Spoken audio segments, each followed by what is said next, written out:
All right, I can't get my tutor line. Granddaughter, can you run the tutor line? That's the song. I'm trying to get it.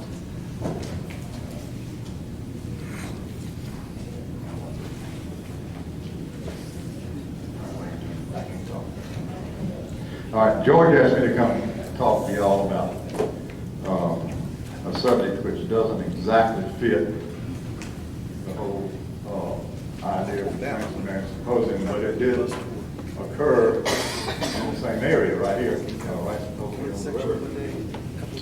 And it's a few centuries earlier, but there's still evidence around, and there's we found some overlapping kind of information that makes it interesting to everybody. I'll assume you all have some familiarity with the local geography, and you're aware of the Santee River over here, and where I-95 is, and some of that sort of stuff. So in some cases I'll add to that, and in other cases I'll go into something like that. First thing I'll do is make a disclaimer up here. I'm not an archaeologist, I'm not an ethnologist, I'm not even a historian. I'm a sewage engineer, which makes me a hockeyologist. But I come to this stuff by interest, not by profession, and so I can't swear up that if somebody's out there wanting to question me real heavy, I can't swear up that I can answer everything about it. But I have a little bit of information that's kind of interesting about this country, and I'd like to see if I can impart it to you. And we call this little story, I took that from somebody else too, the way you pronounce this word is Cofittachequi, as far as we know. That was the name that the Spaniards recorded in their journals of the Indian town that they visited in the spring of 1540. And the fair province of Carolina is the name that someone picked up and added that to our local historical record. Now, all right, George, I'll point this at you now. There you go. All right, I want to start talking about a man named John Lawson, which is a talk I gave a few years ago to this group. Lawson came from England in 1700. He came to Charleston, and he got together a bunch of companions in Charleston, and he took a trip up the coast to the Santee River, and from the Santee River he followed it all the way up through the waterway up into North Carolina, Charlotte, and from there he went to Concord and Salisbury and Hillsborough, and he ended up his voyage near Washington, North Carolina. And a few years later, that was in 1701, and a few years later in 1709, he went to London and he published a book, and he called that book A New Voyage to Carolina. And without Lawson's information that he has in this book, there's a heck of a lot we would not know about the interior of South Carolina before it was developed. We would not know about where the native people were and a lot of things about them. And we would not know about who was doing what, when, during that period, because a few years after Lawson wrote his book, he was killed by the Tuscarora Indians in North Carolina. And the Indian Wars came along. And after the Indian War, this was from about 1711 to 1718, 1720, the Indian Wars came along, and all the native tribes of Central, South, and North Carolina were decimated. They were killed, they were taken into slavery, they were displaced mainly. Most of them were just simply displaced from where they had been for perhaps much of 1,000 years ago. So John Lawson provided a real good picture of that period of time in South Carolina that there's no other written source we would have had it not been for Mr. Lawson and his new voyage to Carolina. So that's the story I've been tracing down, because the man was lost all the way. So I had to go hunt down his campfires every night. So I spent a few years doing that. And I'm going to integrate that into this story because it kind of gives you a good introduction to it. This is the gentleman himself, supposedly. This is John Lawson from London. He probably had this thing made when he went back to London in 1709, we believe. And I believe when he came back to that, he was killed about a year later. Okay, Lawson got to Charleston in September 1700, and he had some money or had some contacts, and he was there probably with Governor Moore. He secured himself some transportation, he secured some Indian guides, and he ended up with about 6 companions to go with him on the trip up the river. There were 6 Europeans, and we've never known who these people were. They were local people or either Virginians. Somebody said, well, somebody wrote some years ago that they were from London, but no, they weren't from London. We know that, but one of them was already had been an Indian trader in Carolina for a number of years. We now think we know who they are. My stupid machine is starting to do things down here. All right, what are they here? Blank. Look at that. I hear it. That's a hen, ain't it? All right. Okay, so anyhow, after finding some other materials in the British Public Records Office, as well as South Carolina History and Archives, I think I've located who most of these people were. That's kind of another story we haven't got written yet. The only one was in South Carolina was a man named David Maybank, which is his family now, still prosperous and prominent in Charleston. But anyhow, he had these 6 Europeans with him, and up the river they went from Charleston along the coastal islands to South Santee River. Lawson they turned up the South Santee River and tried to row against the current, had a terrifically hard time. And during the morning, one morning, Lawson heard a lot of things he thought were guns going off, firing off. Come to find out from the Indian guys, that was nothing but the natives were burning the cane. And burning cane has got a big airspace in the middle of it, right? So it gets hot, it pops. It gets hot enough, it pops, and so it sounds like a rifle went off. Lawson made a big comment about all this sort of stuff. He went about 6 miles up the river to South Santee from where he entered it, and he stopped at what we call Lambaugh Creek, which is where Hampton Plantation is now, if y'all know that geography down there. And at Hampton Plantation, he got out on the north bank, and he spent his first night on land with the local Huguenot landowner. His name was Daniel Eugene. Now, because we found out where Daniel Eugene lived at this particular time, when we found out where Lawson went the next day, we were able to plot Lawson's distance. And this was a big deal in trying to discover where Lawson was when he was traveling, because he's a notorious storyteller. Talking about walking 30 or 35 miles a day sometimes. The man never walked till about 15 miles a day. And he averaged about 14.3 miles a day. So by knowing where he was one morning and knowing where he was at night, and knowing the route, we were able to calculate how far he walked in a day. And that was a big deal in trying to decipher where John Lawson was. So people have been hunting for this man for 50 years, and they trying following his directions and his estimates of distance. You know, they would be in somewhere in Ohio. Lawson himself said he walked 1,000 miles, and in this trip he made, the truth is he never walked more than about 500. So, anyhow, that was a big help in finding both of these places. Oh, all right. This is the historical document that instead of the book. Oh, wait a minute. Hold on. I don't know how to use all this thing, new thing machinery here. All right, we got it. All right, see if I can do it right now. This document was done in 1840 by a man named Thomas Gilyard. And it's the only document we have outside of Lawson's book, only historical document outside of Lawson's book, that tells something about his trip. And what this says is, you'll see that little kind of wishbone-looking creek up there, that little wishbone creek. This is the Santee River here. This little wishbone creek right here, on this angle, this branch of it right here, it says large swamp navigated by Lawson. There's not another written word in any historical document that we know of that collaborates Lawson's trip, except this one right here. And we found this in the archives of history department. Here again, this gave us another surefire point to pinpoint where Lawson was on this particular day when he walked from Eugene's to this little place here. And he went to this house right here, and the man's name he stayed with, he called him Monsieur Guillon, and that was a Gilyard, the first Gilyard in this country. And that's where Lawson spent that night, right close to where the little town of Jamestown is now, on the south side of the Santee River, right at Highway 17A. Y'all know that part of the yard. All right.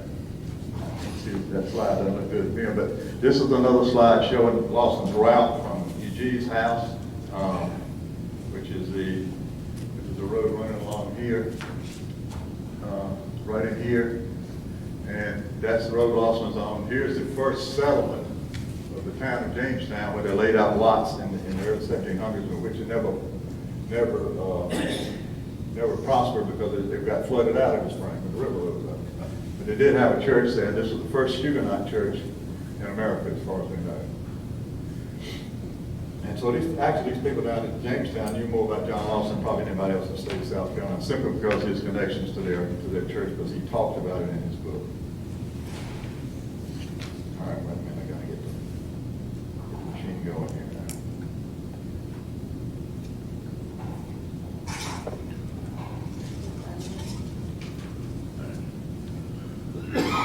Okay, so Lawson spent the night with Gilliard. He crossed the river the next day, and they had a hard time in the river swamp because it was flooded. But they managed to get across, and by that afternoon, he met up with some other Frenchmen on the other side of the river, including Gilliard's son, Bartholomew. And all of there was half a dozen of the Frenchmen there, and they were all a bit toasted by late afternoon. And Lawson and his crew joined the crowd, stayed a while, and then left just before dark to go to an Indian town, which was supposed to be only 2 miles off. And Lawson fell in the creek simply because he was intoxicated. He didn't admit that, but he did. He fell in the creek. The guy behind him fell in the creek too. But they spent their first night in the Indian town, in the community of Suttons up there, just up the river on the north side of the Santee River. Lawson traveled 2 more days up the north side of the Santee River, and at noon on the 3rd day, I believe it was, he got to Waibu Creek, which you all, I see a lot of pictures of that about the Battle of Waibu Creek in the Revolution. Lawson got to the Waibu Creek area at noon on the 3rd day after being with the Gilliards, and when he crossed that creek, he said he came into the plantations, he called them, that just means houses or farms, if you will, of the Santee Indians. And all that day from that morning, from that time at noon until 2 o'clock in the afternoon, he was walking amongst these people. So it was scattered from Waibu all the way up to Tawkaw. And when he got to Tawkaw, where we are, he was on what we call the river road now. It's the same route, but when he got across Waibu, he got off River Road and got down closer to the swamp. The Indian Trail is now underwater, under the lake. But the river road, parts of the river road, of course, are still above water, and that was a colonial road. So he got to Tawkaw in the middle, Waibu in the middle of the day. Is that Waibu? That's Tawkaw. Waibu's up here. So he came along the edge here, and he got within a half a mile of Tawkaw Creek. And at that point, he met who he called the Santee King. The Santee King was, of course, what we call a chief, if you will. And there ensued a long conversation which Lawson recorded, and what the man told him was that he told him the story of the Santees, and what comes out of the story is that these people still have a chief which has the same power as the Mississippian chiefs had. If you know a little bit of Indian history, you know that in most native societies, up till the time of the Mississippian, it was kind of a democratic thing. Everybody more or less voted on everything. If you didn't like it, you could just leave, all right? But when the Mississippian societies came along and started building big Baptist churches on top of hills like they did, they appointed one guy. He was top dog. He was descended from the sun god, and his word was absolute. So this man apparently retained his power, according to Lawson, and the man told him all about their previous chiefs and all that sort of thing. And Lawson concluded that this was an unusual thing for this particular chief to still be a powerful individual in a native society, because it wasn't like that anywhere else. And this is the best kind of evidence there is that these people were descendants, or very close descendants, perhaps only 2 or 3 generations at best, very close descendants of a Mississippian society. All right, Lawson traveled about 5 more miles that he had to cross Tawkaw Creek, he said, which was a deep creek, and had to take off all the clothes and get across the creek. And he traveled about 5 more miles, and he spent the night in a very curious looking thing, which the Indians call a hickaroo, and the Europeans generally call it a black house because it didn't have any windows to it. But this was an earth lodge. And y'all have ever been or seen pictures of the people who live on the upper Missouri? You know, they build earth lodges. Mandan, the docks, some of those folks up there, all built earth lodges exactly like this. Well, they built these things in the southeast too. We had them. This one is reconstructed at the mounds at Macon, Georgia. You know, I've ever been down there to those mounds. But this is exactly the same kind of building that the people on the, it basically means the dispossessed ones, the displaced ones, the ones kicked out, if you will. The Sephardic Jews, right? Is my estimation of what this is all about. So I think the Spanish were here. This is right where the Santees were. And I believe that they like this place. They named this lake Caddos Lake. And that's the way it's come down to us to that period. As a place they liked, the place they named, and how it managed to get from 1540, 1567 to 1758, I do not know. But it survived this land grant. And then the next land grant, this one is 10 years later, and this one is to the sale of property from a Captain Beshers to somebody you know, Captain Sumter. This is Thomas Sumter buying this piece of property. And you can see the same outline. See, there's the outline of the one we just showed you. And it has now gone from Caddos Lake to Kudos Lake. That's the same, same word, the same mispronunciation as they were probably doing those days. But Thomas Sumter bought this piece of property in 1769. And it's right there. And today, that lake is called the Cuddo, C-U-D-D-O, Cuddo Hunt Unit of the National Wildlife Refuge on the east side of Lake Marion. You can drive from the highway, the main road, straight in at a little place called Round Island, and you'll be, if you look out on the water out there, you're looking right out into Caddos Lake. Of course, it's 10 feet underwater, and probably 200 or 300 yards out there under the lake, but it's right there. That's where it was, and that's where Lawson found the Santees. That's where I think the Spanish found Cofittachequi, and I believe that there ain't no better evidence. If we don't have any. Look for evidence of Cofittachequi at Mulberry Mounds up that canyon. That looks in all other places. There's no Spanish artifacts. Well, if there's any Spanish artifacts left in South Carolina from DeSoto and Pardo, they're on the Lake Marion. The water got down real low about, what, 4 years ago, 5 years ago? And I was hoping, it didn't mean to leave anybody in the boat high and dry down there, but if it had gone down about 10 more feet, we'd have found this place. Well, it was down right, then it went to rain again, so we lost it. So anyhow, it's a little different take on all this. And when I talk about some of this stuff to some of my archaeology friends, I'm like the, what's the comedian's name? I don't get no respect. Rodney Dangerfield? Yeah, well, that's me. Talking to these, I can't use their language, but they kind of listen, kind of sympathetic to me, just smile. But they don't have anything better. They do not know anything better. They don't know a thing because we haven't found anything Spanish. Now, we have found Spanish artifacts in North Carolina. We know where one of those Spanish forts was called the Berry Farm up there above Morganton. We know the trail is right. We just don't know where Cofittachequi was. But I think this business of the Sephardic Jewish soldiers in DeSoto's army offers a very good guess about where all this was. Now, if you had been at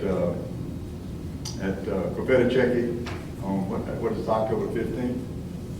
October 15th, 1540. Wait, oh, I forgot about that one. That's not 40. That's what you've seen. If you've ever been out to the mountain, there's a little oxbow lake around the southwest side of the mountain called Scott's Lake, right? And then, of course, what people don't realize, there was a lot of highland in that swamp. A lot of highland, and these people occupied it, and we have maps that show it. And I look at that slide. Anyhow, I had a slide that showed some of this kind of stuff, and even showed it in 1905, and it showed a Prince's Pond out there, right, opposite, just south of I-95. And so there are some few hints still around about this thing. But these people, this was a Mississippian society, and I believe this was the Scots found was a big part of their group, their town, and their kingdom or province of Cofittachequi. Thank you.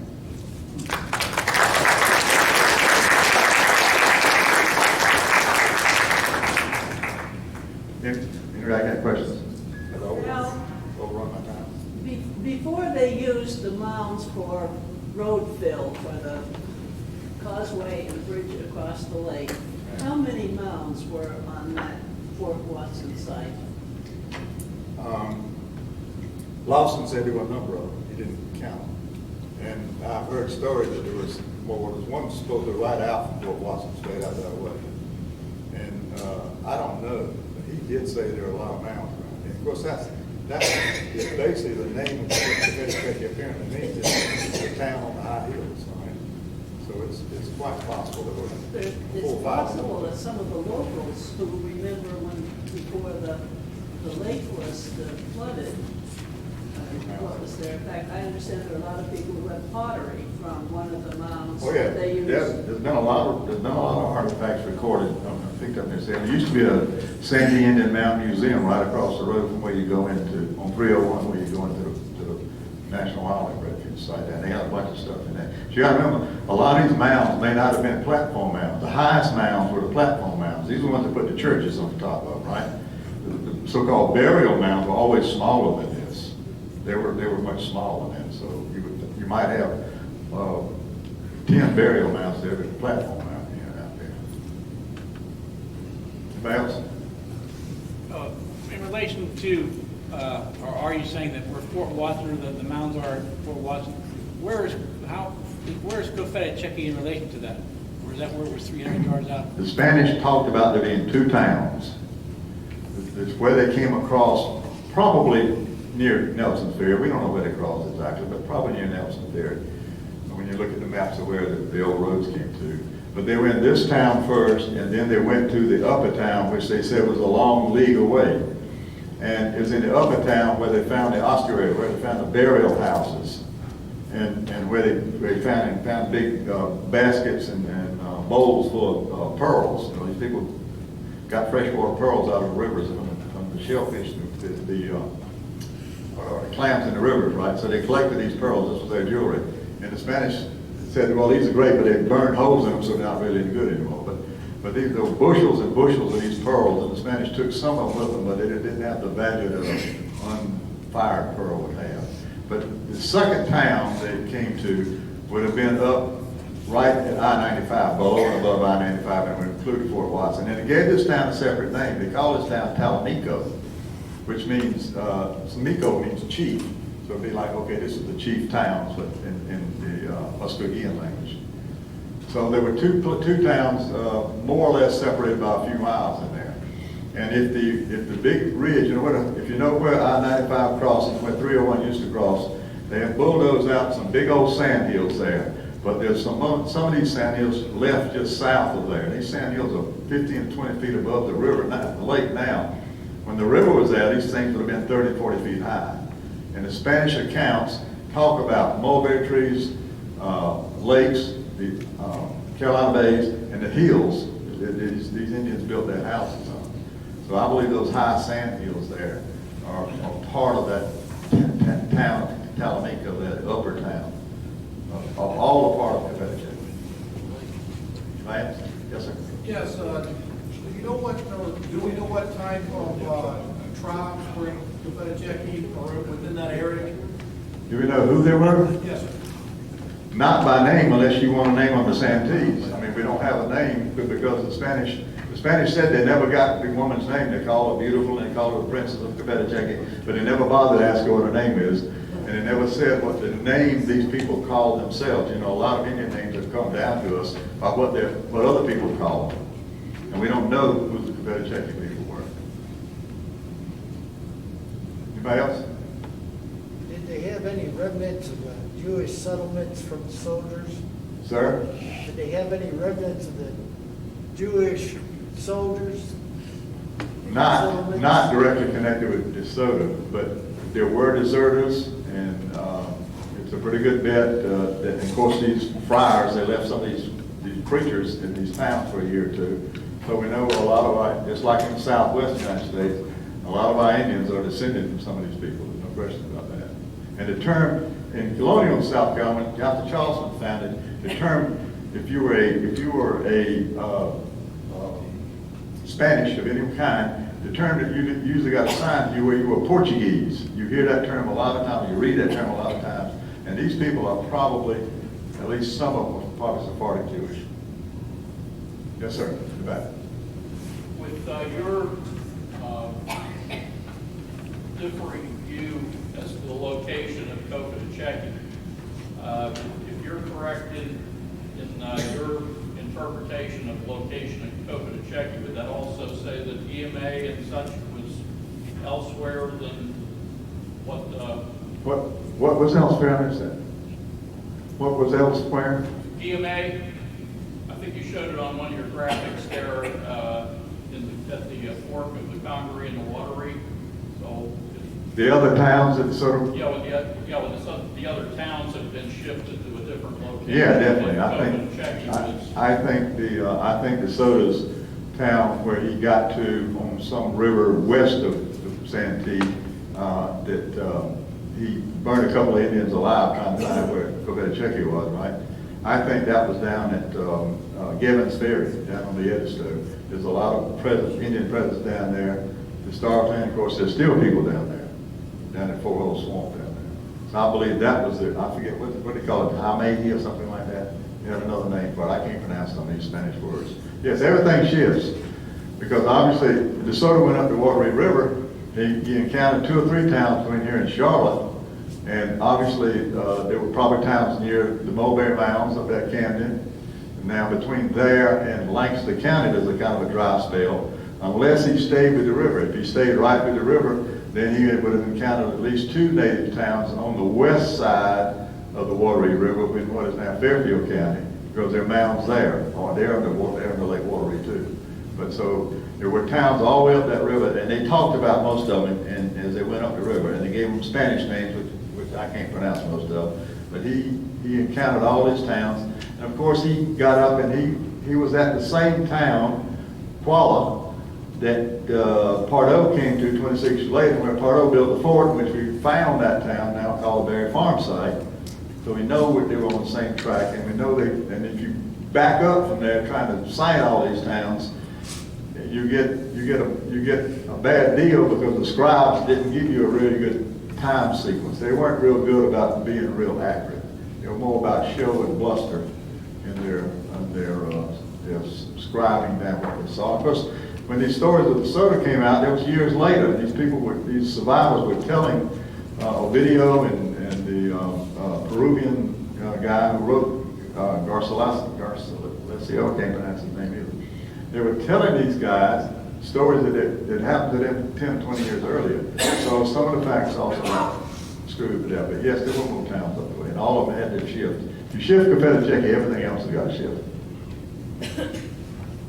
Do I have? Yeah.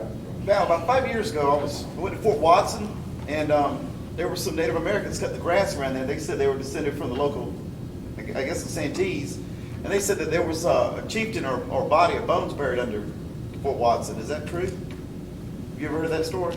I never heard that. Now, Leland Ferguson from USC Archaeology, I believe in the 1980s, did that when he excavated that mound, and they got the record of what they found, and you know, it's kind of like they didn't know what they were looking for. I'm going to be blunt about it, or they didn't put what they found together with this story, because they didn't figure, no idea where Cofittachequi was. Anybody else? Thank you very much. Appreciate it.